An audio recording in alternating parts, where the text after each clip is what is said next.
ज्यांनी धर्माचे धोके नीट ओळखले नाहीत अशा काँग्रेसवाल्यांनी संघवाल्यांना मांडीवर बसून सगळ्या सांस्कृतिक संस्था त्यांच्या ताब्यात दिल्या।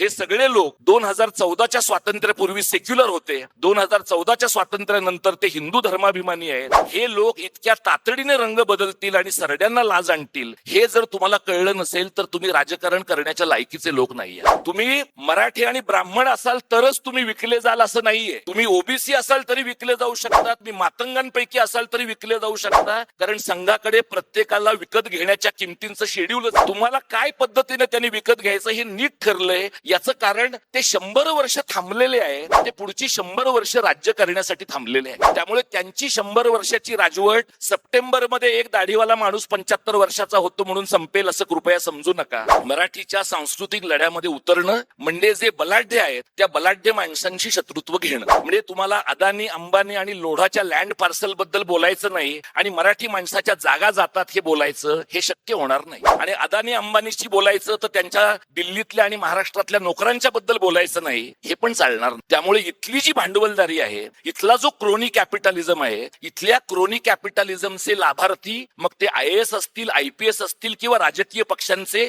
महाराष्ट्रातले मराठी कमिशन एजंट असतील, या प्रत्येकाच्या विरुद्ध तुम्ही जर बोलला नाही तर तुमचं मराठी कारण खुजं आहे। मराठी माणूस कोणत्या पापाचा वाटेकरी आहे? समृद्धी महामार्गाचा वाटेकरी आहे, शक्तीपीठ महामार्गाचा वाटेकरी आहे, वाढवण बंदराचा वाटेकरी आहे। ही जी पाप आहेत ना, ही आपली इंडिजिनस पाप आहे। फडणवीसांना 3री आणि 4थी मुंबई करायची, कुठं करायची आहे? तुम्हाला अटल सेतू बद्दल मुंबईत न राहणाऱ्या लोकांना फार प्रेम आहे की 16 किलोमीटरचा पूल आहे, अटल सेतू संपतो तिथं अंबानीची 5000 एकरची प्रॉपर्टी कशी काय सुरू होते? म्हणजे आधी अंबानीची प्रॉपर्टी सुरू होते मग अटल सेतू सुरू होतो।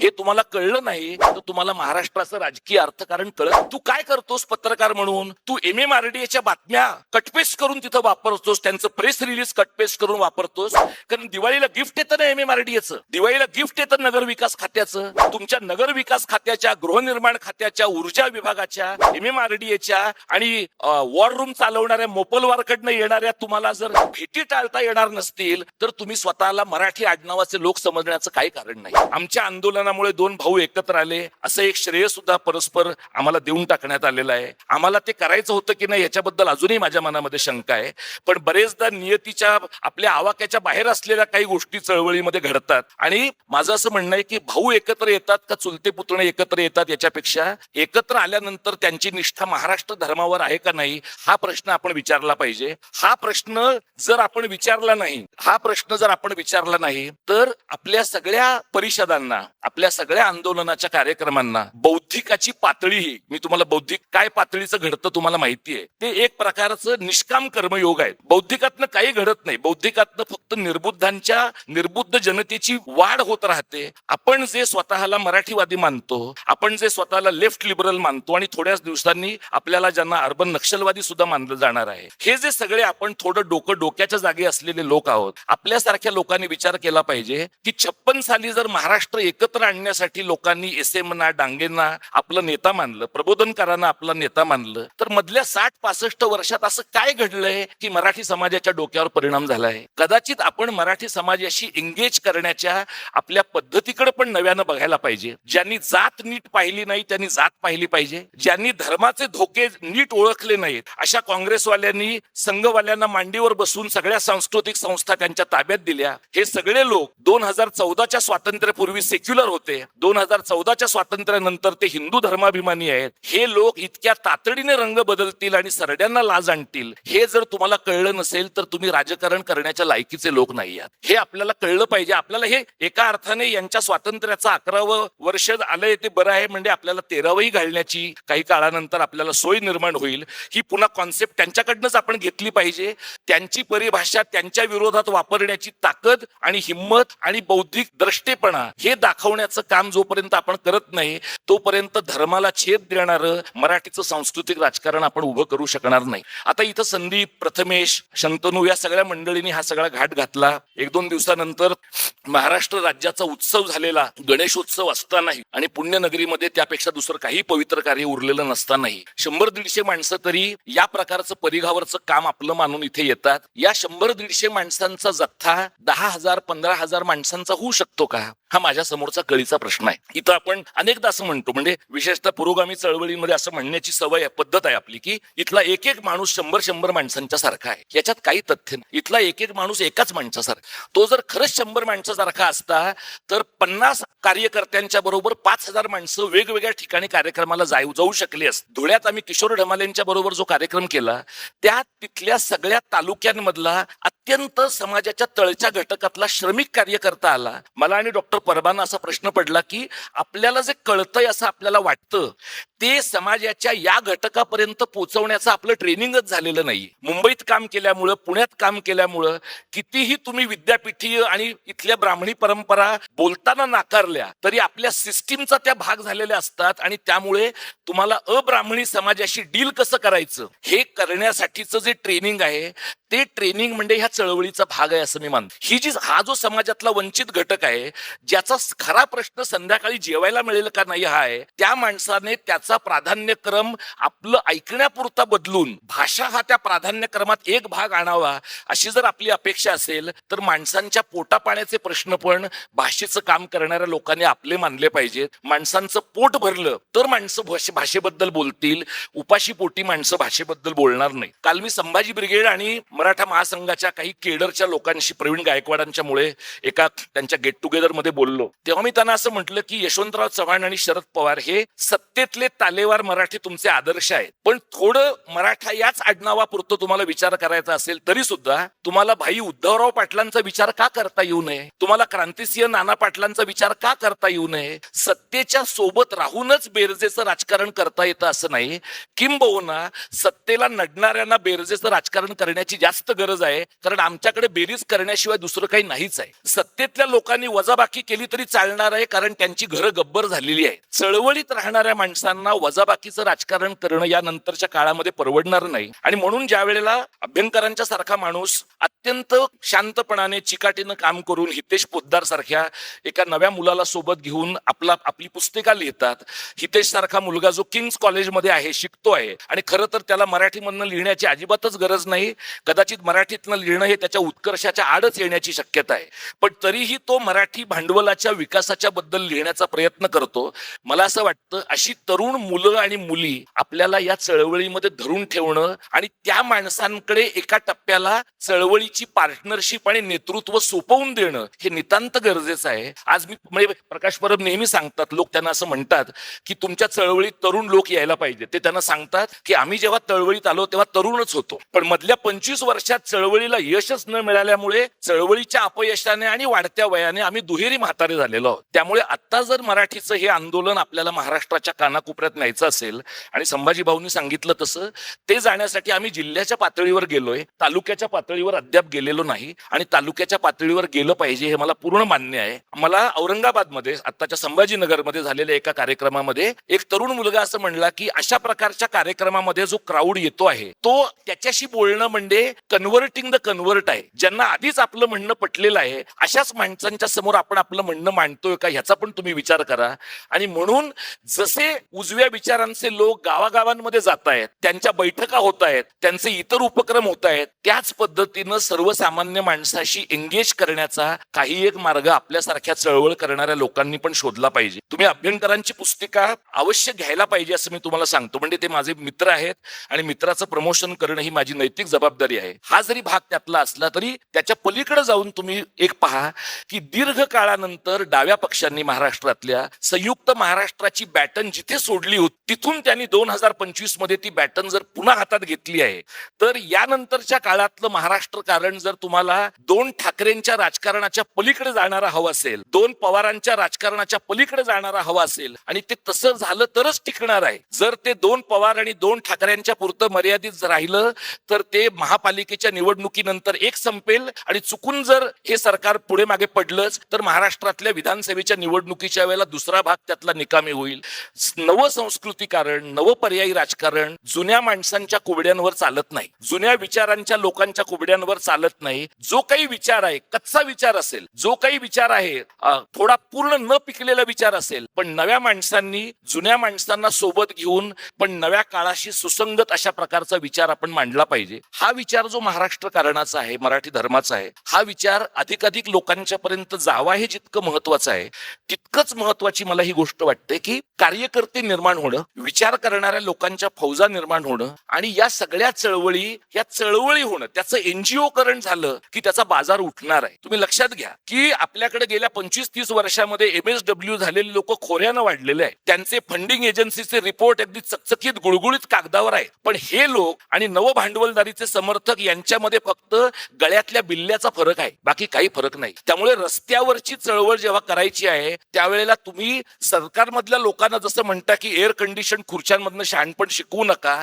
तसं आपल्याला ठरवून दिलेल्या डोसेसच बंड केलं पाहिजे असं सांगणाऱ्या लोकांना पण आपण म्हटलं पाहिजे की बंड जर आमचा आहे तर परिभाषा पण आमची असणार आहे. बंडाची परिभाषा दुसऱ्याकडनं घेणारे लोक सहसा यशस्वी होत नाहीत. ते कोण होतात? ते सरंजामदार होतात, ते मांडलिक होतात, ते संस्थानिक होतात आणि मग सत्ता पालट झाला की शांत झोपेसाठी ते महाशक्तीच्या मांडीवर झोपायला जातात. अशा लोकांच्याकडनं समाजामध्ये कोणत्याही प्रकारचं परिवर्तन होण्याची शक्यता नाही. त्यामुळे ह्या आंदोलनाचं पुढे काय होईल? तर तिसऱ्या भाषेच्या सक्तीबद्दल संभाजीदादा बोलले. नरेंद्र जाधवांकडनं काही अपेक्षा ठेवण्या इतपत मराठी समाज मिडिओकर आहे असं मला अजिबात वाटत नाही.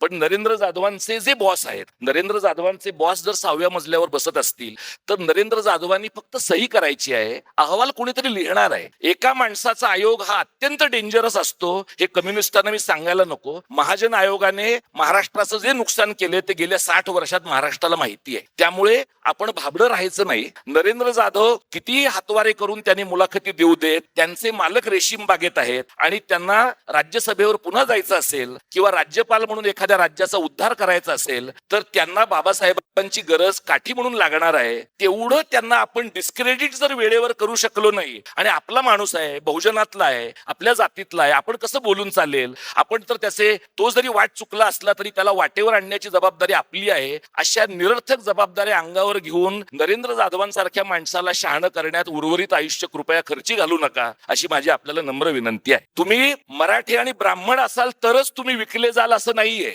तुम्ही ओबीसी असाल तरी विकले जाऊ शकता, तुम्ही मातंगांपैकी असाल तरी विकले जाऊ शकता, कारण संघाकडे प्रत्येकाला विकत घेण्याच्या किमतींचं शेड्यूलच आहे. तुम्हाला काय पद्धतीने त्यांनी विकत घ्यायचं हे नीट ठरलंय. याचं कारण ते 100 वर्ष थांबलेले आहेत, ते पुढची 100 वर्ष राज्य करण्यासाठी थांबलेले आहेत. त्यामुळे त्यांची 100 वर्षाची राजवट सप्टेंबरमध्ये एक दाढीवाला माणूस 75 वर्षाचा होतो म्हणून संपेल असं कृपया समजू नका. आणि मगाशी लक्ष्मीकांत देशमुखांनी सांगितलं की हिंदीचं काम अमित शहांकडे आहे. स्वाभाविक आहे, हा देश त्यांच्याकडे इतक्या आशेनं पाहतो आहे, त्यामुळे हिंदी भाषा सुद्धा त्यांच्याकडे नितांत आशेने पाहत असेल याची मला पूर्ण खात्री आहे. पण अमित शहांपर्यंत हिंदी भाषेचा विभाग गेली 75 वर्ष राहिला होम मिनिस्ट्रीमध्ये, हे काँग्रेसचं पाप आहे. डिपार्टमेंट ऑफ स्टेट किंवा मिनिस्ट्री ऑफ स्टेट ही राज्यांच्या विलिनीकरणाच्या किंवा संस्थानांच्या विलिनीकरणाच्या वेळेला असलेला जो विभाग होता तेव्हा भाषा हा लॉ अँड ऑर्डरचा भाग होता. आता भाषा हा लॉ अँड ऑर्डरचा भाग आहे असं काँग्रेसवाले 1947 ते 14 पर्यंत मानत राहिले. हा काही भाजपचा दोष आहे असं म्हणता येणार नाही. तुम्ही एवढी प्रचंड माती खाल्ली आहे, म्हणजे माती खायला काही दुर्गा दौडवालेच लोक लागतात असं नाही, तुम्ही काँग्रेसमध्ये पण असून चालतं. ती माती तुम्ही 75 वर्ष खाल्लेली असल्यामुळे यांना उकरायला मऊ मऊ जागा मिळालेली आहे. त्यामुळे पहिल्यांदा आपण मागणी केली पाहिजे की हिंदी भाषेचा विभाग भारत सरकारमधनं बंद करून भारतीय भाषांचा विभाग केंद्र सरकारमध्ये स्थापन केला पाहिजे. आणि जो काही पैसा तुम्ही खर्च कराल, 8व्या परिशिष्टामध्ये ज्या 22 भाषा आहेत आणि सीताकांत महापात्रा कमिटीनं ज्या 39 भाषांचा उल्लेख केलाय, पैसे खर्चच करायचे आहेत. तुम्हाला जर उधळपट्टीच करायची आहे तर भारतातल्या सगळ्या भाषांवर करा. हिंदी भाषा ही काही उधळपट्टीची एकमेव मालकीण भाषा नाहीये आणि संस्कृतवर तर अजिबातच तुम्ही उधळपट्टी करू नका. कारण तुम्ही कितीही रक्त आटवलं तरी एका गावाचं दुसरं गाव सुद्धा भारतामध्ये संस्कृत बोलणारं होऊ शकणार नाही. 100 कोटी लोक भारतातले संस्कृत बोलतील आणि त्यांना त्यासाठी बोलवण्यासाठी आपण बाबासाहेबांचे न बोललेले रेफरन्स वाचू शकू एवढा व्हॉट्सअप वाचणारा समाज सुद्धा निरर्थक किंवा निरक्षर राहिलेला आहे असं समजण्याचं कारण नाही. बहुजनांनी फक्त एवढंच लक्षात घेतलं पाहिजे की आपली दैवत आपण नीट माणसं म्हणून स्वीकारली की त्यांना प्रातस्मरणीय करण्याचा धोका कमी राहत. त्यामुळे बाबासाहेबांची पण चिकित्सा केली पाहिजे, फुल्यांची पण केली पाहिजे, पण ती करताना ते आपले दोस्त आहेत या भावनेनं केली पाहिजे. तुम्ही जर नीट चिकित्सा आणि नीट दोस्ती केली नाही तर कुठल्या तरी कुठल्या तरी एखाद्या 15 ऑगस्टला तुम्हाला वर सावरकर, खाली भगतसिंग आणि मध्ये गांधी आणि नेहरू दिसतात. तिथे पुढच्या 14 एप्रिलला तुम्हाला बाबासाहेब सुद्धा दिसतील. याच्याबद्दल अजिबात शंका बाळगण्याचं कारण नाही. बाबासाहेब त्यांना डील करायला अजून कठीण जात आहेत, कारण बाबासाहेब अत्यंत इफेक्टिव्ह बायलिंग्वल होते. हे सगळे मुळातले उत्तर भारतातल्या गायपट्ट्यातले लोक मोनोलिंग्वल असल्यामुळे द्वैभाषिक माणसाचं काय बरं वाईट करायचं हे त्यांना अजून नीट कळलेलं नाहीये. त्यात एवढं चोख मराठी लिहिणारा, एवढं चोख इंग्रजी लिहिणारा माणूस आणि पुन्हा समतेची भाषा करणारा, अप्रोप्रिएट करायला फार कठीण असलेला आणि स्वतःतल्या विसंगतींच्या बद्दल स्वतःच बोलणारा माणूस आहे. म्हणजे तुम्हाला त्याच्याबद्दल फार वेगळं तिरकं पण बोलता येत नाही. अशा प्रकारच्या माणसांच्या बद्दल जर काही ही मंडळी करत असतील तर नुसतं अजित पवारांच्या प्रमाणे शिवशाहू फुले आंबेडकर असं हातात माळा न घेता जप करायचा आणि बायकोला राष्ट्रसेविका समितीच्या बैठकीला पाठवायचं, असल्या प्रकारचे धंदे करणारे तुम्ही आडनावाने काही असा, तुम्ही वृत्तीने ब्राह्मणी मानसिकतेचेच आहात किंवा त्यांचे गुलाम आहात. हे तुम्हाला कळत नाही तोपर्यंत तुम्हाला भाषेचा लढा लढता येणार नाही. आणि भाषेच्या लढ्यामध्ये शेवटचे 2 मिनिटं घेतो आणि थांब. भाषेच्या लढ्यामध्ये कालपर्यंत हे माझे मित्र होते, आज मला त्यांना दुखवावं लागतंय, त्यांना वाईट वाटेल. माझ्या शाळेतल्या माजी विद्यार्थी मित्रांना काय बरं वाटेल. कॉलेजमध्ये जी मुलगी माझा क्रश होती पण आता ती हिंदुत्ववादी झाली आहे, तिच्या भावना तर माझ्यामुळे दुखावणार नाहीत आणि कॉलेजच्या माजी विद्यार्थ्यांच्या रियुनियन मध्ये त्यामुळे माझं इम्प्रेशन कमी तर पडणार नाही ना. अशा प्रकारच्या शंका जर तुमच्या मनात असतील तर तुम्ही मराठीच्या आंदोलनात न पडणं जास्त चांगलं आहे. मराठीच्या सांस्कृतिक लढ्यामध्ये उतरणं म्हणजे जे बलाढ्य आहेत त्या बलाढ्य माणसांशी शत्रुत्व घेणं. म्हणजे तुम्हाला अदानी, अंबानी आणि लोढाच्या लँड पार्सल बद्दल बोलायचं नाही आणि मराठी माणसाच्या जागा जातात हे बोलायचं, हे शक्य होणार नाही. आणि अदानी अंबानीशी बोलायचं तर त्यांच्या दिल्लीतल्या आणि महाराष्ट्रातल्या नोकरांच्या बद्दल बोलायचं नाही, हे पण चालणार नाही. त्यामुळे इथली जी भांडवलदारी आहे, इथला जो क्रोनी कॅपिटलिझम आहे, इथल्या क्रोनी कॅपिटलिझमचे लाभार्थी मग ते IAS असतील, IPS असतील किंवा राजकीय पक्षांचे महाराष्ट्रातले मराठी कमिशन एजंट असतील, या प्रत्येकाच्या विरुद्ध तुम्ही जर बोलला नाही तर तुमचं मराठी कारण खुज आहे. खुज्या मराठी कारणाची 6 दशकं पूर्ण झालेली आहेत. त्यामुळे आपली हौस जर भागली असेल आणि साधारणपणे आपण 60 बुद्धी नाठी असं म्हणतो, पण याच्या उलटही करण्याची संधी इतिहासाने आपल्याला उपलब्ध करून दिली आहे. तर 6 दशकांच्या अनुभवानंतर तरी आपल्याला बरं मराठी कारण करायचं असेल तर आपल्या भांडवली शत्रूच्या विरुद्ध बोललं पाहिजे. गायपट्ट्याचं जे अत्यंतिक पितृसत्ताक आणि विषमतावादी राजकारण आहे त्याच्याही बद्दल बोललं पाहिजे. आणि आपल्याकडे लोक म्हणतात, बरेच मराठी लोक सातत्यानं म्हणतात आमचा हिंदीवर काही राग नाही. मला तुमच्याबद्दल पूर्ण प्रेम आणि सहानुभूती आहे, पण उत्तर भारताने आपल्याला कधीतरी विचारलंय का तुमचं हिंदीवर प्रेम आहे का म्हणून? आणि कधीतरी त्याने असं म्हणलंय का की आमचं मराठीवर प्रेम आहे म्हणून? लाखो लोक महाराष्ट्रामध्ये अक्षरशः तुम्ही बिळात सोडून दिल्याप्रमाणे सोडता. तुम्हाला तुमच्या राज्यामध्ये गेल्या 60 वर्षामध्ये त्रिभाषा धोरणामध्ये मराठी नाही शिकवता आली. त्रिभाषा धोरण टिकवण्याची जबाबदारी काय फक्त महाराष्ट्रावर आहे? आणि ती का महाराष्ट्रावर आहे? कारण हे मी अनेकदा बोललो आहे, सह्याद्रीची खूप जुनी खाज आहे हिमालयाच्या मदतीला धावून जाण्याची. मला असं वाटतं की नव्या काळाचा हा एक महिमा आहे, हिमालय त्याचं बघून घेईल. आपण किमान सह्याद्री आणि सातपुडा नीट ठेवला पाहिजे, एवढं बघूया आपण. उत्तराखंडातनं तिथे जे काही हिमस्खलन होतंय आणि माणसं वाहतायत ती जातील तिकडे समुद्रामध्ये, त्यांच्याबद्दल मला पूर्ण सहानुभूती आहे. त्यांच्या पापाचा वाटेकरी मराठी माणूस नाही. मराठी माणूस कोणत्या पापाचा वाटेकरी आहे? समृद्धी महामार्गाचा वाटेकरी आहे, शक्तीपीठ महामार्गाचा वाटेकरी आहे, वाढवण बंदराचा वाटेकरी आहे. ही जी पाप आहेत ना, ही आपली इंडिजिनस पाप आहेत, आपली खाजगी पाप आहेत. आपली जी समष्टी आहे ही आपल्या समष्टीची पाप आहेत आणि ही पाप निस्तरायची ना तर उद्या या महाराष्ट्राचं विभाजन होईल, हे तुम्ही कायम डोक्यात ठेवा. फडणवीसांना 3री आणि 4थी मुंबई करायची. कुठं करायची आहे? तुम्हाला अटल सेतू बद्दल मुंबईत न राहणाऱ्या लोकांना फार प्रेम आहे की 16 किलोमीटरचा पूल आहे. अटल सेतू संपतो तिथं अंबानीची 5000 एकरची प्रॉपर्टी कशी काय सुरू होते? म्हणजे आधी अंबानीची प्रॉपर्टी सुरू होते मग अटल सेतू सुरू होतो. हे तुम्हाला कळलं नाही तर तुम्हाला महाराष्ट्राचं राजकीय अर्थकारण कळत नाही. वाढवण बंदरापासून समृद्धी महामार्गापर्यंत 6 लेन रस्ता होणार आहे. पेपरवाले बातम्या कशा देतात, आता होणार हा रस्ता सुसाट. अरे पण तू गेलायस का त्या रस्त्यावर? त्या रस्त्यावर ज्यांची घरं जाणार आहेत, त्या रस्त्यावर ज्यांची शेतं जाणार आहेत, त्यातल्या एका तरी माणसाशी तू बोललायस का? तू काय करतोस पत्रकार म्हणून? तू MMRDAच्या बातम्या कटपेस्ट करून तिथं वापरतोस, त्यांचं प्रेस रिलीज कटपेस्ट करून वापरतोस.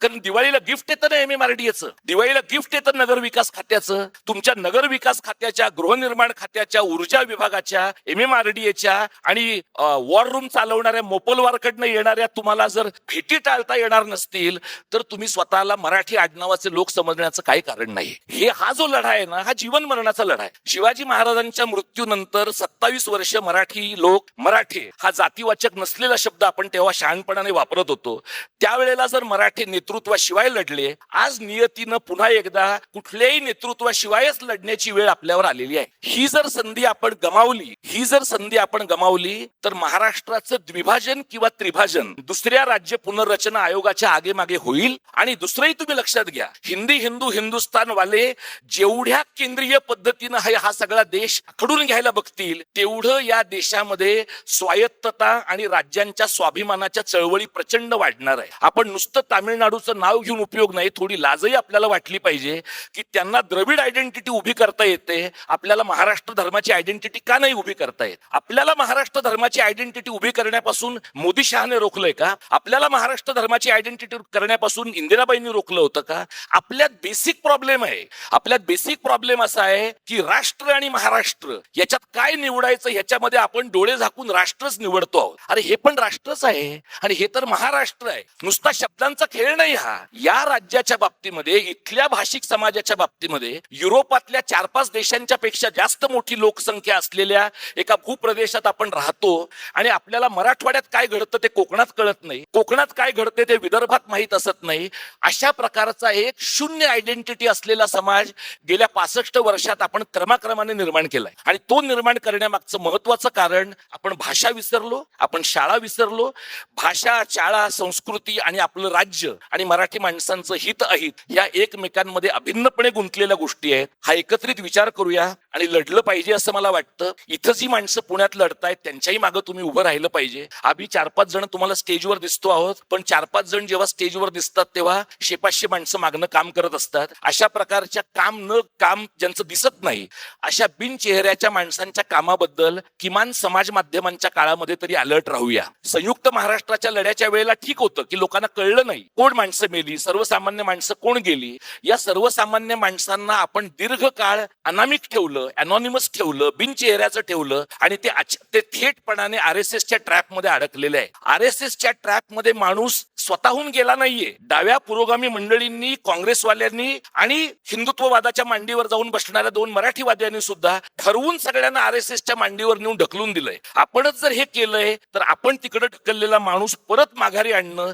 ही आपलीच सांस्कृतिक आणि भाषिक जबाबदारी आहे. ही दीर्घ लढाई आहे, ही एकत्रपणे लढली पाहिजे. लढाईला कष्टाचं सोंग आणता येत नाही, धीराचं सोंग आणता येत नाही, धैर्याचं सोंग आणता येत नाही आणि पैशाचं पण आणता येत नाही. यातली जी गोष्ट ज्या ठिकाणी कमी असेल ती गोष्ट भरून काढण्याचा प्रयत्न करूया आपण. आपल्याला काही फॉर्च्युनर मधनं जाणारं आंदोलन करायचं नाही, त्यासाठी आपण काही पक्ष ठेवलेत. आपल्याला त्या प्रकारचं आंदोलन करायचं नाही, आपल्याला लोकांचंच आंदोलन करायचं आहे. आणि महाराष्ट्र धर्माची ओळख किमान पुढच्या 25 वर्षामध्ये आपण उभी करण्याचा प्रयत्न करू. आपल्या हयातीत नाही झालं तरी किमान एखाद्या व्हर्च्युअल नेटवर्कवरच्या पूलमध्ये या प्रकारच्या माणसाने काहीतरी कष्ट केले होते, एवढी जरी इतिहासामध्ये आपली नोंद राहिली तरी मला वाटतं ज्यांचे इथं फोटो लावलेत आपण सगळ्या माणसांचे, त्या माणसांच्या 1% कर्तृत्व सुद्धा नसणारे आपल्यासारखे लोक आहेत. आपला एक फ्लायर जरी झाला ना आणि आपलं एक ग्राफिक जरी झालं तरी आपल्याला मोक्ष मिळाला असं समजायला काय हरकत. एवढीच क्षमता आहे. त्यामुळे आपल्या क्षमतेबद्दल गैरसमज नको आणि आपल्या अक्षमतेबद्दल न्यूनगंड पण नको. या ताकदीनं जर आपण काम केलं तर मला वाटतं काहीतरी उभं राहील आणि सर्वसाधारणपणे बऱ्याच नव्या गोष्टी पुण्यातनं उभ्या राहतात असं मी ऐकतो लोकांकडनं. प्रत्यक्षात मला तो अनुभव यायचा आहे. त्यामुळे आता हे जे काही आपण करतो आहे ते जर उभं राहिलं तर पुण्यनगरीबद्दलचा जो काही प्रवाद आहे तोही खरा आहे असं मानण्याकडे माझा कल राहील. त्यामुळे ही जबाबदारी अंतिमतः